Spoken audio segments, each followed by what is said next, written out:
Assalamu alaikum wa rahmatullahi wa barakatuh. Thank you for joining us in the Fiqh class. Today, inshallah, we'll discuss a few issues about congregational prayers, and we will start with the Eid prayer. Now, after we discuss the Jumu'ah prayer, we're moving to the Eid prayer. But first, we will discuss the Takbir. Here it says the Eid invocation. What's the Eid invocation? It is a specific dhikr. Allahu Akbar, Allahu Akbar, Allahu Akbar, La ilaha illallah, Allahu Akbar, walillahi alhamd, Allahu Akbar, Allahu Akbar, walillahi alhamd. This is the Eid invocation. It is repeated for Eid al-Fitr from the sunset. You need to know when does it start. From the sunset of the night of the Eid until the Imam begins the Eid prayer. That's when it starts. What's the evidence?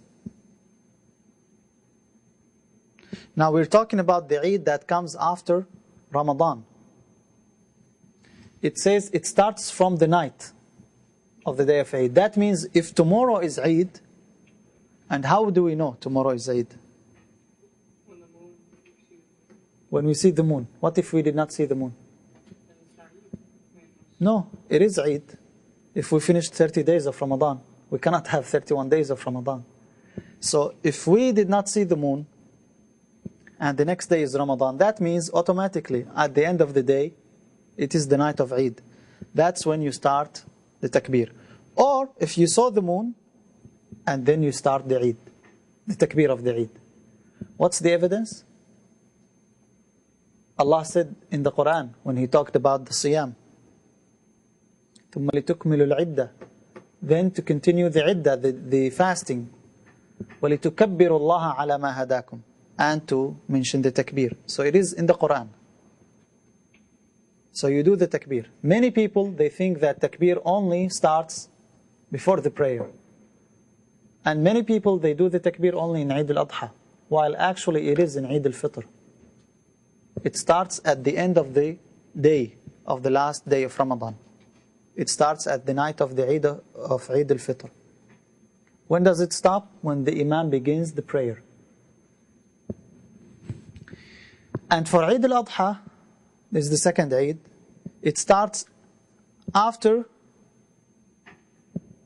each of the obligatory prayers from the dawn of the day of Arafah. That's when it starts. The day of Arafah, what's the number of that day? 9th of the Hijjah, very good. From the dawn, from Subh prayer, and after every obligatory prayer until the afternoon of the 4th day of Eid. What's the 4th day of Eid? We have the day of Eid and we have 3 days, Ayyam al-Tashriq. 11th, 12th, and 13th.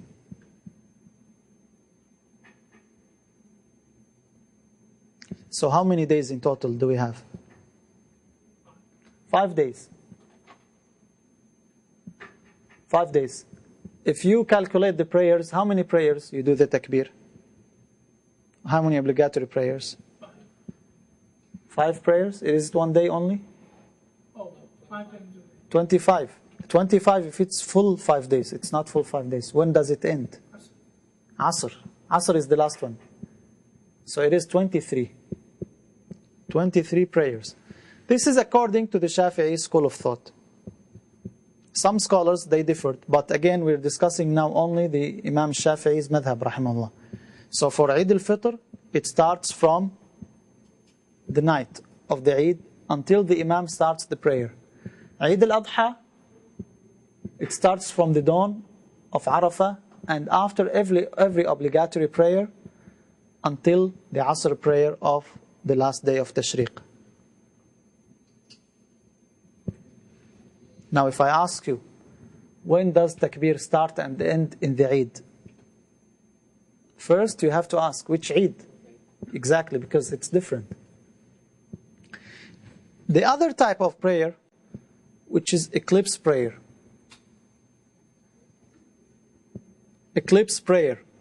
We have 2 prayers, the solar eclipse and the lunar eclipse. The solar eclipse prayer is an established tradition. It is established tradition. What do you mean by established tradition? Sunnah. Is it mandatory? No. Let's go back. The Eid prayer. Is the Eid prayer mandatory? Yes.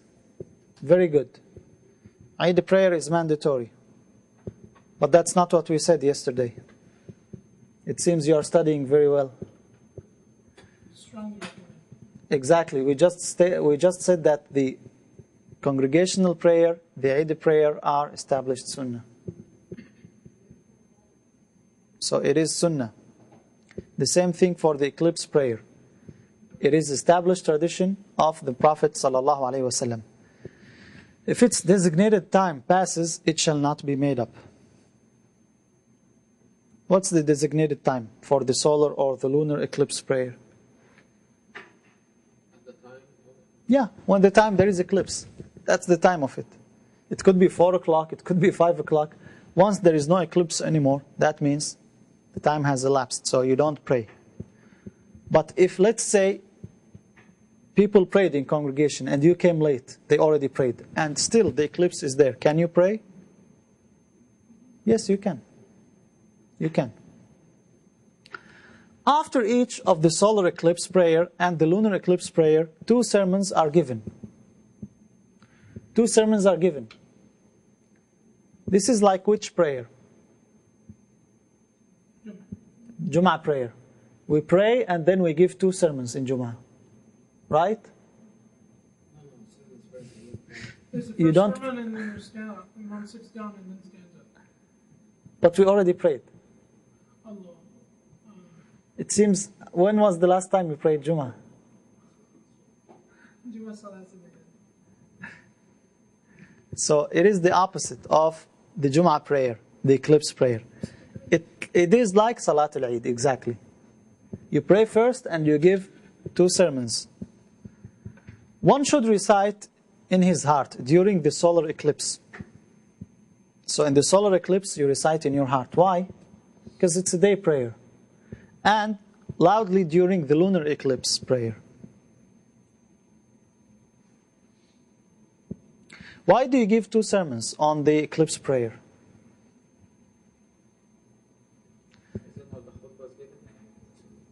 Well, why do we give khutbah anyway?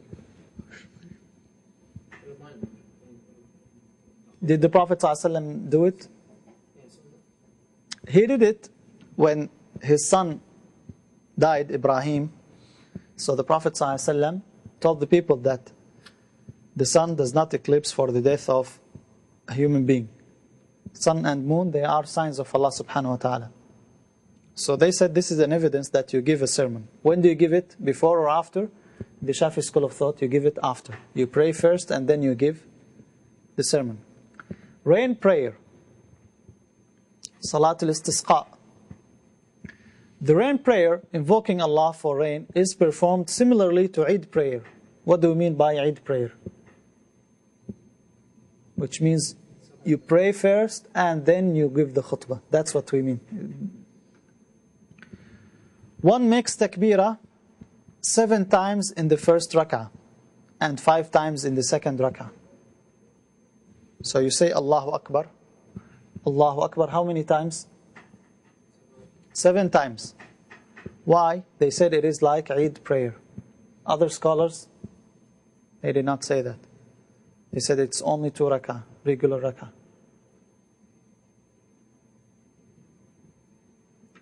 Now we have another type of prayer, which is the fear prayer. Salatul Khawf. So now we have Eid prayer, eclipse prayer, rain prayer, and fear prayer. Doesn't that tell you something? All these types of prayers? It is another reminder of the importance and the significance of prayer. Always, in any situation, pray to Allah subhanahu wa ta'ala. The Prophet ﷺ, whenever there is something stressed him, there is something difficult, when there is a matter, he rushed to pray. كان النبي صلى الله عليه وسلم إذا حزبه أمر فزع إلى الصلاة. It's the almost only ibadah that you have all these different types that you perform. Chapter on fear prayer. This prayer is of 3 types. We have 3 types of fear prayer. Basically, fear prayer is when you have an enemy. Fear prayer is not when you are scared, but when there is an enemy in the battlefield. That's what we mean by fear prayer. The first type, the enemy is not in the direction of the Qibla. Now let's say here is the Qibla and the enemy is in our back. That's the enemy there and we're praying this way. In this case, the Imam divides the congregation into 2 groups. You have 100 people fighting, you divide them to 2 groups, 50 and 50. The members of the first group stand facing the enemy. And the second group stand behind the Imam. The Imam is here, the people behind him, and the other group are facing the enemy. Now remember, the Imam is written in bold font because I think there is a mistake in the paper. It says the second group stand behind the enemy. What does it say in the paper? The members of the first group stand facing the enemy and the second group stand behind it. Yeah, that's not correct. That's not correct. The second group, they stand behind the Imam. If the first group facing the enemy, second group behind the enemy, how can they pray? Where is the Imam? So this is a typo. Corrected. This is the first case. The second case, the enemy is in the direction of the Qibla. Now, that's how you're praying and the enemy is there.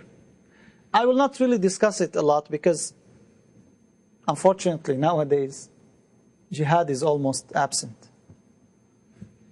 This tells you how important is the prayer. Even when you are fighting the enemies, you pray in congregation. That's one of the evidences that scholars who said Jama'ah is obligatory. They said this is another evidence. Even in the most difficult situations when you are fighting, you are fearing death, you still pray in congregation. So the second case, you have the enemy there and the Qibla also is there. In this case, the Imam arranges the congregation into 2 lines. We have 2 lines. He initiates the takbir, and when he prostrates, the people in the first line, they prostrate with him. So that's the enemy, here is the Imam, and behind him there are 2 lines. First line only follows the Imam. So if they prostrate, the second line is what? Still standing. Because if everybody was prostrating themselves, the enemy could kill all of them. But the second line, protecting the first line and the Imam. That's how you pray if you're facing the enemy. The first line prostrate with him, while the people in the second line remain guarding the rest. Okay? So you have the Imam, that's the enemy, the Imam, first line, second line. Imam and first line, they prostrate themselves, second line guards them. When the Imam stands up, the people in the second line, they prostrate. Okay, so now the first line with the Imam, they stood up. The second line, what happens to them? They go down. And then they catch up with the Imam. The third type, the enemy has been engaged. If the enemy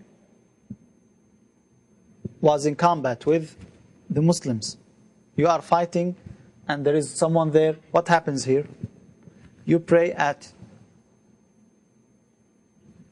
in this case, each fighter prays as he can. Mounted or on foot, facing the Qibla or not. In this case, you don't even face the Qibla. What do? You just fight and pray. Again, prayer is very important. إِنَّ الصَّلَاةَ كَانَتْ عَلَى الْمُؤْمِنِينَ كِتَابًا مَوْقُوتًا. You pray as much as you can. If you can prostrate yourself, you prostrate yourself. If you can bow, you bow. If you cannot, you're standing. Even if you're running, you have to pray. This is the fear prayer. And again, fear prayer does not mean when you are scared, but fear prayer means in the time of jihad, while you are fighting the enemy. Because if you are scared at home, Can you pray like fear prayer? It's the same prayer you pray. So fear does not mean any fear. It means the prayer in the time of jihad. Now we're moving to another type of the prayer, which is the Salat al-Janazah, the funeral prayer. Chapter on the deceased and funerals. Before we discuss the prayer, we discuss the things that we do for the one who is deceased. 4 things are obligatory regarding the deceased. We have 4 things you should do. Anyone who dies, you have to do for him 4 things. Bathing him ritually. You have to bathe him. Shrouding him.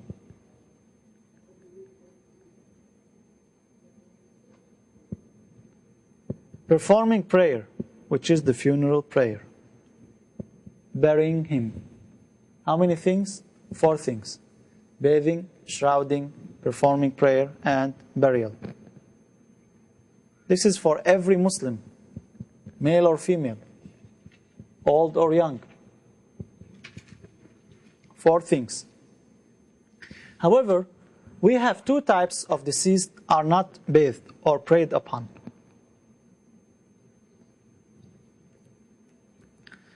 A martyr killed fighting the infidels, fighting the enemies.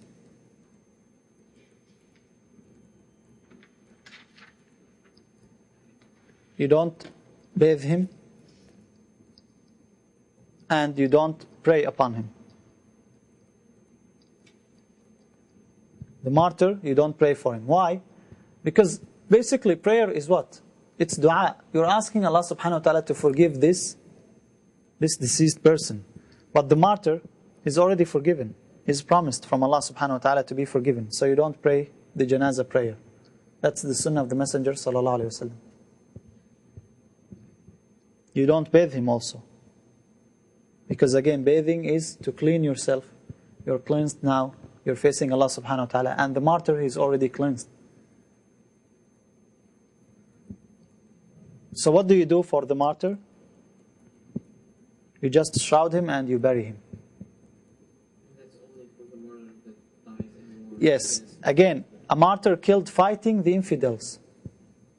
That's the condition. Killed fighting the infidels.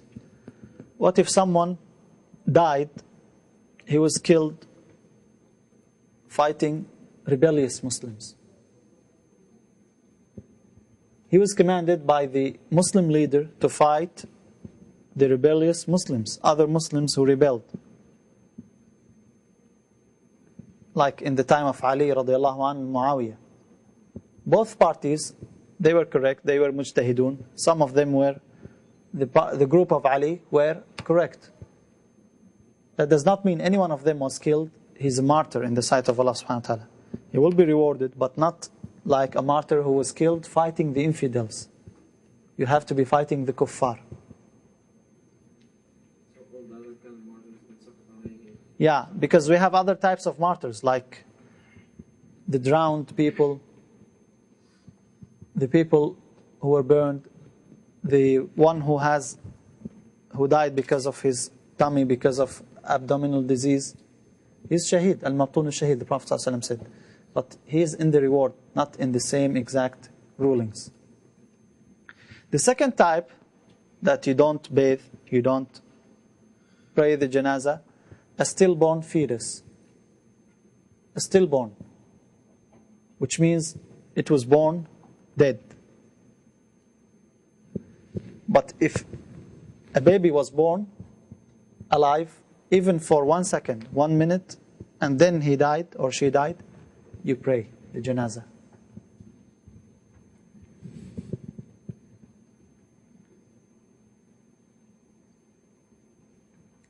Now, we're moving to the book of Adhan. And actually, this book was supposed to be discussed earlier. But because it's not mentioned in your papers, that's why I delayed it. The book of Adhan.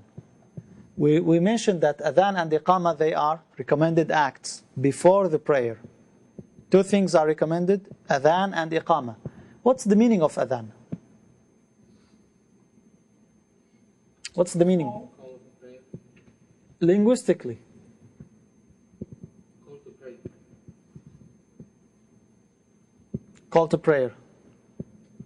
So Allah subhanahu wa ta'ala asked Ibrahim to call people to prayer. وَأَذِّن فِي النَّاسِ. To pray or to come to Hajj. Order. Linguistically. أَذِنْهُ. Ordered him. No. Call him. فَإِن لَمْ تَفْعَلُوا فَأْذَنُوا بِحَرْبٍ مِّنَ اللَّهِ فَآذِنُوا in another narration. What's the meaning of adhan? Adhan means informing, linguistically. I'lam. That's the meaning of adhan. Informing. But in the religious term, informing of the arrival of the time of prayer. That's religious in the religious term. Linguistically, adhan means i'lam. You tell someone, adhinhu, that I'm here. Tell him that I came. Adhin. That's why idhin is permission. You are telling him that he has permission. But in the religious term, al-i'lam bidukhul waqt as-salah. Informing of the arrival of the time of prayer.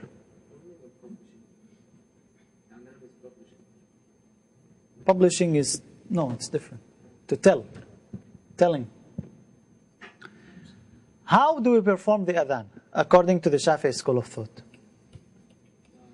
How do we perform the adhan? You never hear the adhan? Allahu Akbar. Allahu Akbar. Allahu Akbar. Allahu Akbar. Allahu Akbar. Ashhadu an la ilaha illallah. Ashhadu an la ilaha illallah. Mhm. Ashhadu anna Muhammadan Rasulullah. Hayya ala salah. Hayya ala salah. Hayya ala falah. Hayya ala falah. Allahu Akbar. Allahu Akbar. La ilaha. Let's count them. How many statements? How many words? Go ahead. Allahu Akbar, Allahu Akbar. Allahu Akbar. Allahu Akbar, Allahu Akbar. How many times? 4. Then, Ashhadu an la ilaha illallah. Ashhadu an la ilaha illallah. Then, Hayya ala salah. Hayya ala salah. Now we have 10 already. Hayya ala al-falah. Hayya ala al-falah. Allahu Akbar, Allahu Akbar. La ilaha illallah. How many? 15. Well, in the Shafi'i school of thought, we have 19. No? Salatu khairun min an-nawm. This is in subh prayer. Do you say it in dhuhr, asr prayer? Add as-salatu khairun min an-nawm. How many? 14. Sorry, 7. It was 15, so it became 17. We still have 2 more. What do you think?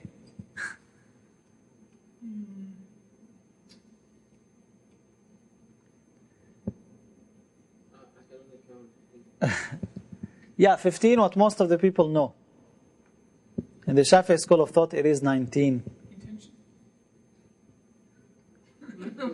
Intention? What do you mean? Intention, Allahu Akbar. Intention, Ashhadu an... Only the beginning, so that's 18.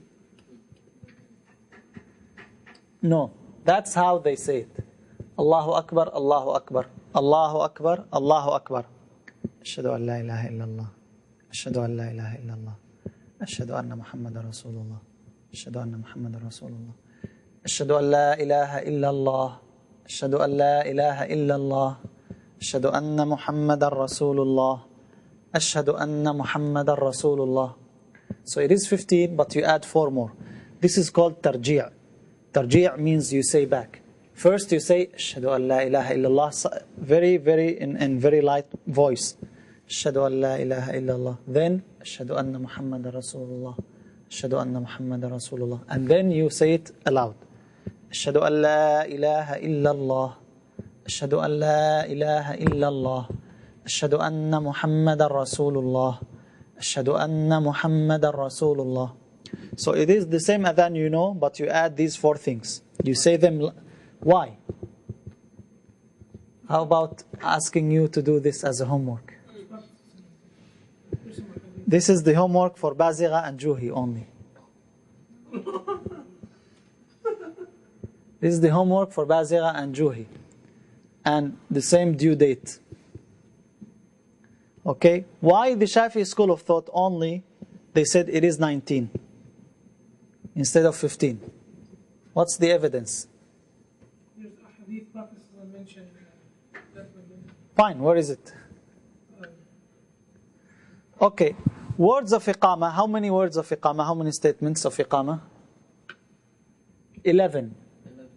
Allahu Akbar, Allahu Akbar. Ashhadu an la ilaha illallah. Ashhadu anna Muhammadan Rasulullah. Hayya ala salah. Hayya ala al-falah. Qad qamat as-salah. Qad qamat as-salah. Allahu Akbar. Allahu Akbar. La ilaha illallah. Okay? So this is in regards to the adhan and the iqamah. Now, we're done with the book of purification and salah. However, there are few things that I like to remind you with. When we studied the types of water, we did not discuss the chapter about the utensils. Kitab al-Aniya. It is forbidden to have golden and silver utensils or use them.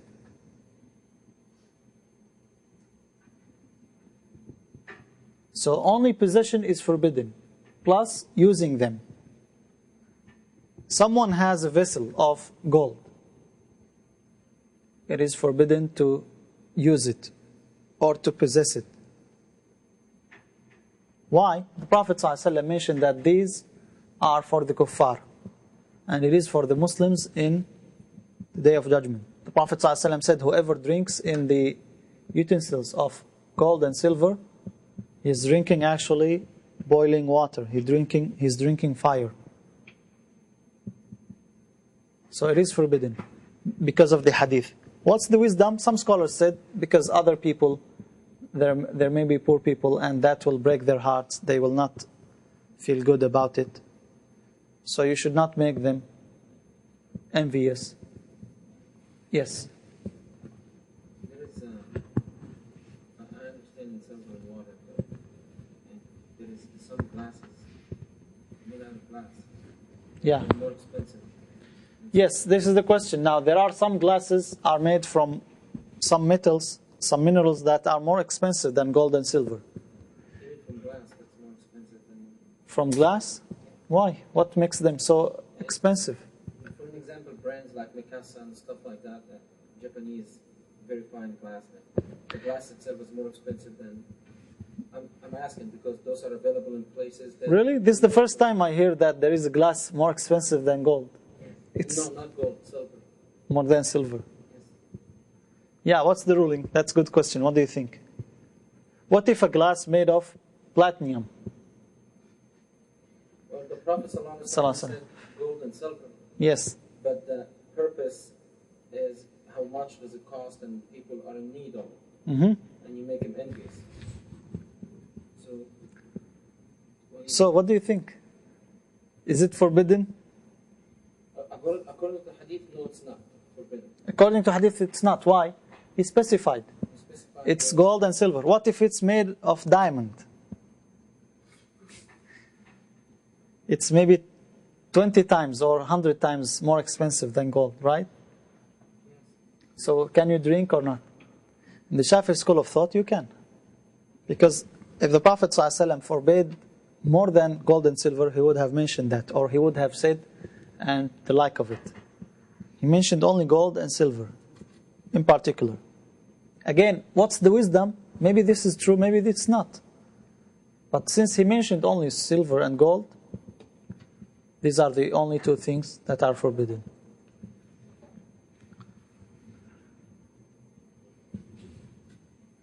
Now, another question about the water. We said we have 4 categories of water. Tahur, Tahir, Tahur, Makruh, and Najis. And we have 7 different types. The water of the rain, the sea, the well, and so on. What makes the water impure? Do you remember what we said, or you forgot? Yes? Color, taste, or odor. The color, taste, or odor is changed. Color, taste, or Odor. No. smell? If it's changed. Okay. This is a question. If an ant was dropped in the water, can you use it for wudu? Yes, Yes? Why? because actually there is a separation. There is ants and insects. It has to be an animal, like that has blood in it, like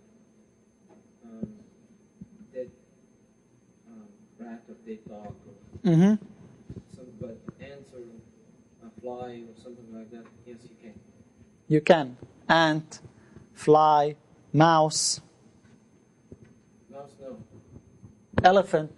No, those are bleeding animals, no. Actually, no, if there's an ant in the water, I think it's impure because ants, if you look at it, some types of ants, they feed on dead. Yes, the ants, they feed on dead. Most of their food is what? Dead bodies, right? Be it small body or large body. But does that make it najis? Does the ant have blood in it? This is a rule. This is a rule. Any animal, insect, bird does not have blood, it is not impure. Which means it does not affect the water. So if it was dropped in the water, it's still permissible.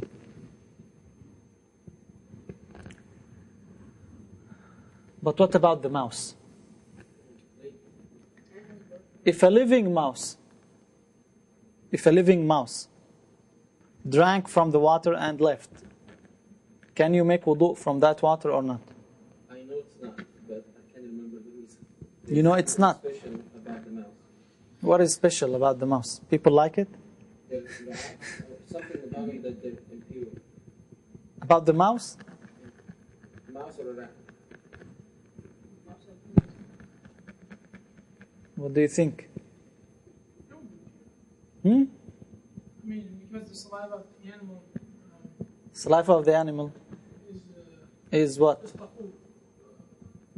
Tahur. It's pure but not pure. Okay, so Because cats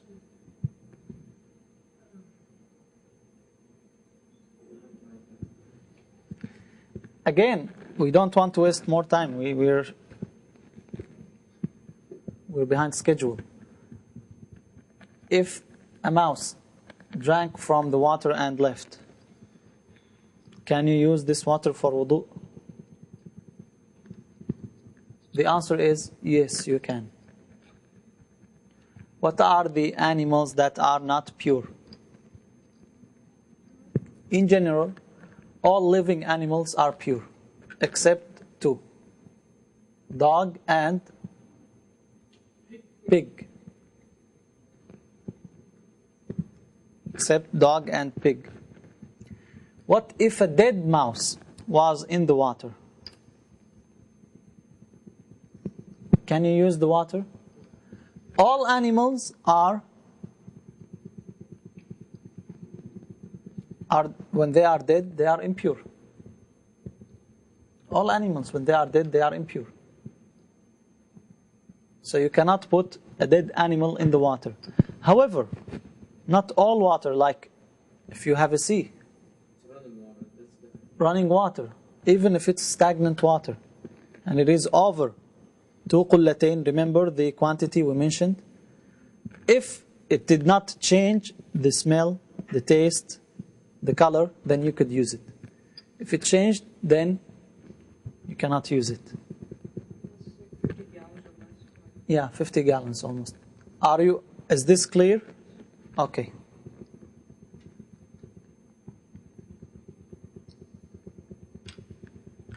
If someone found 4 ounces of water, do you know how much 4 ounces is? Half the drinking bottles. 8 ounces. Half No, this is 12. So it is like this. 1/3. 1/3 of that cup, yeah.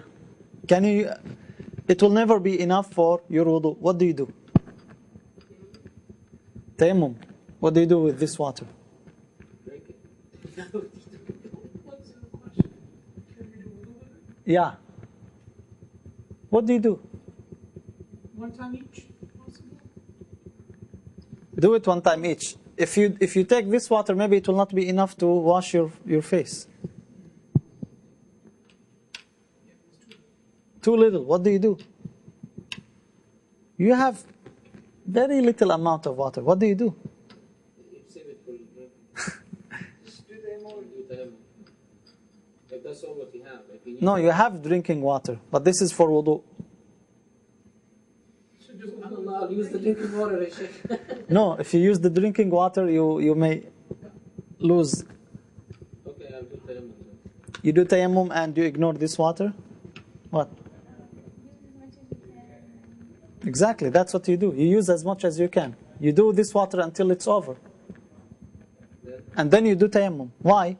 Because you are not allowed to do tayammum until you lose water. You did not lose water, you still have water. Once you have water, you have to use wudu. فَاتَّقُوا اللَّهَ مَا اسْتَطَعْتُمْ. That's the ayah, that's the rule. Always. You fear Allah as much as you can. Tayammum is alternative. Once you don't have water, you use tayammum.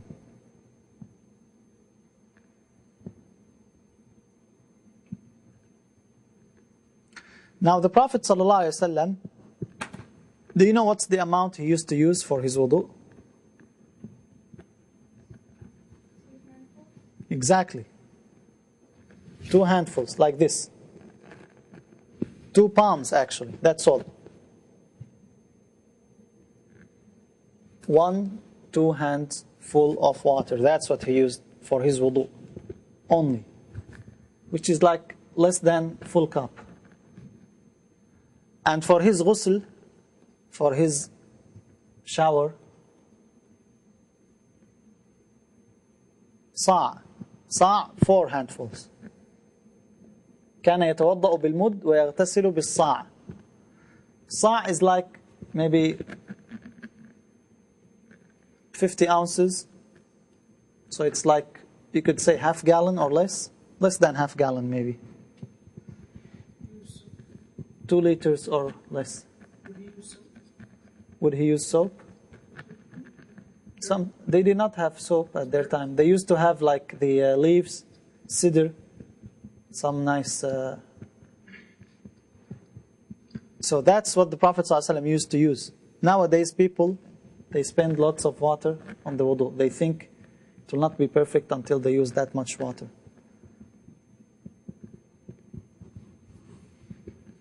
Using siwak. Now we're moving to using siwak. The tooth stick is recommended especially in the following cases. سُنَّ السِّوَاكُ مُطْلَقًا لكنه لصائم بعد الزوال يكره وأكدوه للصلاة والوضوء وبعد نوم أو لأزم يعرض. These are the following cases where it is recommended. After wudu and before prayer. The Prophet ﷺ intended to ask the companions to do it, but he feared it will become mandatory, so he did not ask them. It's strongly recommended after the wudu, at the prayer. After sleeping, when you wake up. When you wake up after sleeping, it's also recommended. Why?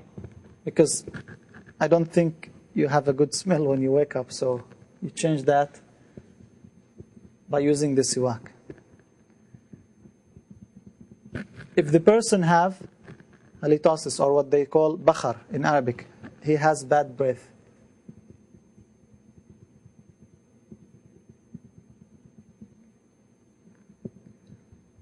So we have 3 cases when it's strongly recommended. Usually it's always recommended, but in these 3 cases it is strongly recommended, more than other cases. And one case where the siwak is not recommended. After the zawal, after the midday, if someone is fasting.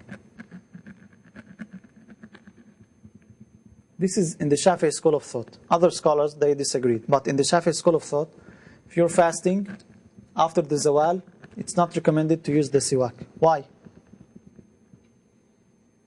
Otherwise the breath is bad. Yes, because again, when you use the siwak, they say it may remove the smell. And Allah allows that breath. Actually, even if you use the siwak, it will not remove that breath because it's coming not from your mouth, it's coming from your stomach, from the. So it will not remove it. One more issue about the book of purification. When we use the restroom, someone urinated. Does he have to clean himself? Yes, he has. Al-istinja wajib. The Prophet ﷺ, he passed by 2 graves and they were punished in their graves. Prophet ﷺ said one of them, he was not protecting himself against the urine. So it is wajib. What do you use? Do you use water or you use solid substances? Whatever is available. What if both are available? You have paper towels and you have water, you have soap, you have... So use both, but the solid first and then water. It is recommended to use both. It is recommended to use both. And you start first with water or with the solid? With stones or the similar like the paper towels. Why? Because it removes the substance and then you use the water. Yes, stones. At the time of the Messenger ﷺ, they used stones. They did not have water as we have nowadays. What do you think they used? They did not have Kleenex and tissues like we have nowadays. We used them in Sinai, in the army. In the middle of the desert. Yeah. If you are in the middle of the desert, what do you use?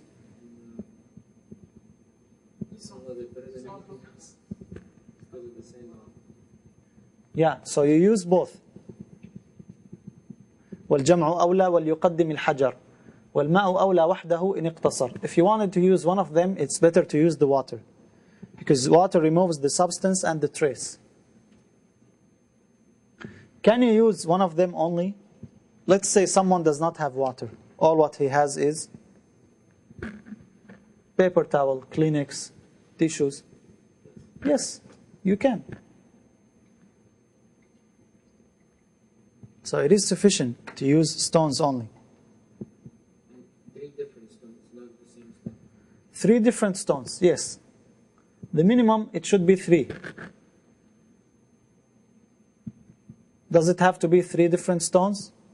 No, it doesn't. If the stone itself has different edges, like it's big, they said it is permissible. Each edge will be considered as 1 stone.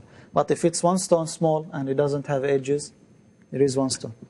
Now people, they don't even discuss this because, alhamdulillah, we are ni'mah, we have lots of water and we have paper towels. But what if one day, and it could happen, it could happen easily. So what would you do in that case? You need to know how to do it. There are 3 conditions. It has to be pure. Now you cannot use a paper towel made of alcohol, made of wine, or made of pig skin. So it has to be pure. It should remove the impurity. So you cannot use something that is not beneficial. It has to remove the impurity. What do they mean by it has to remove the impurity? Like the glass is not allowed. The glass, it actually spreads the impurity instead of removing it. So you don't use the glass. The third thing, it cannot be honored. Honored means respectful. Like the books of knowledge. Can you use a paper from the books of knowledge? Can you use the $1 bill? Well, if there is no use for it. If it's old and it's not used anymore. If you're in the time of war and it happens, if you have, that was discussed, if you have paper money and you're out in the middle of the desert, you have no use for it, and it's come time to use it to clean yourself, you will. Yeah, you can. But in general cases, you cannot. Why? Because it has value. You cannot use something has value, something respected.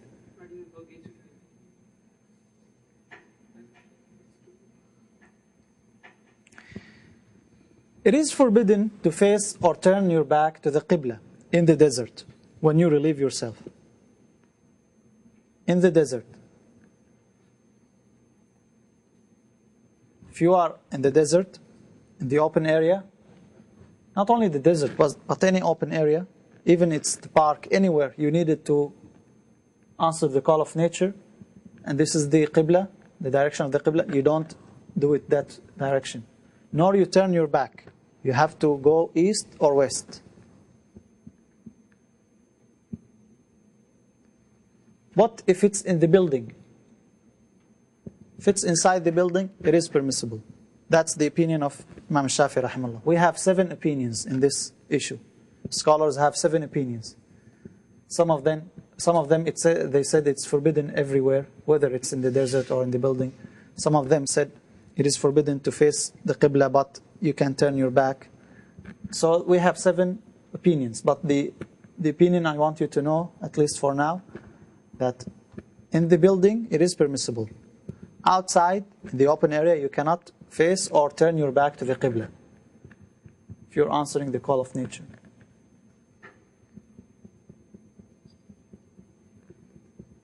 The Prophet ﷺ said, لا تستقبلوا القبلة ولكن شرقوا وغربوا ولا تستدبروها. Do not face or turn your back to the Qibla. This hadith in both Sahih al-Bukhari and Sahih Muslim.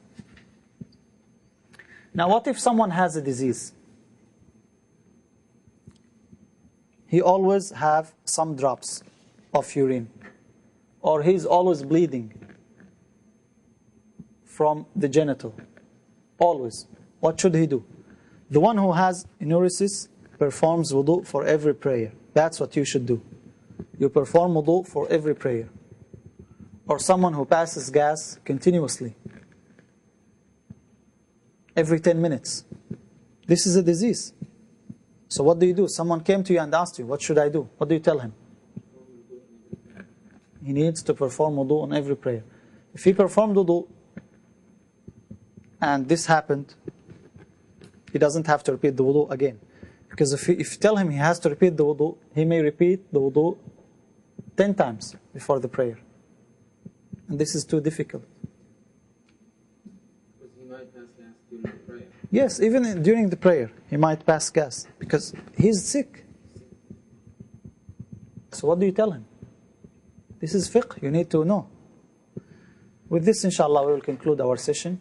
هذا وصلى الله وسلم على محمد وعلى صحبه أجمعين.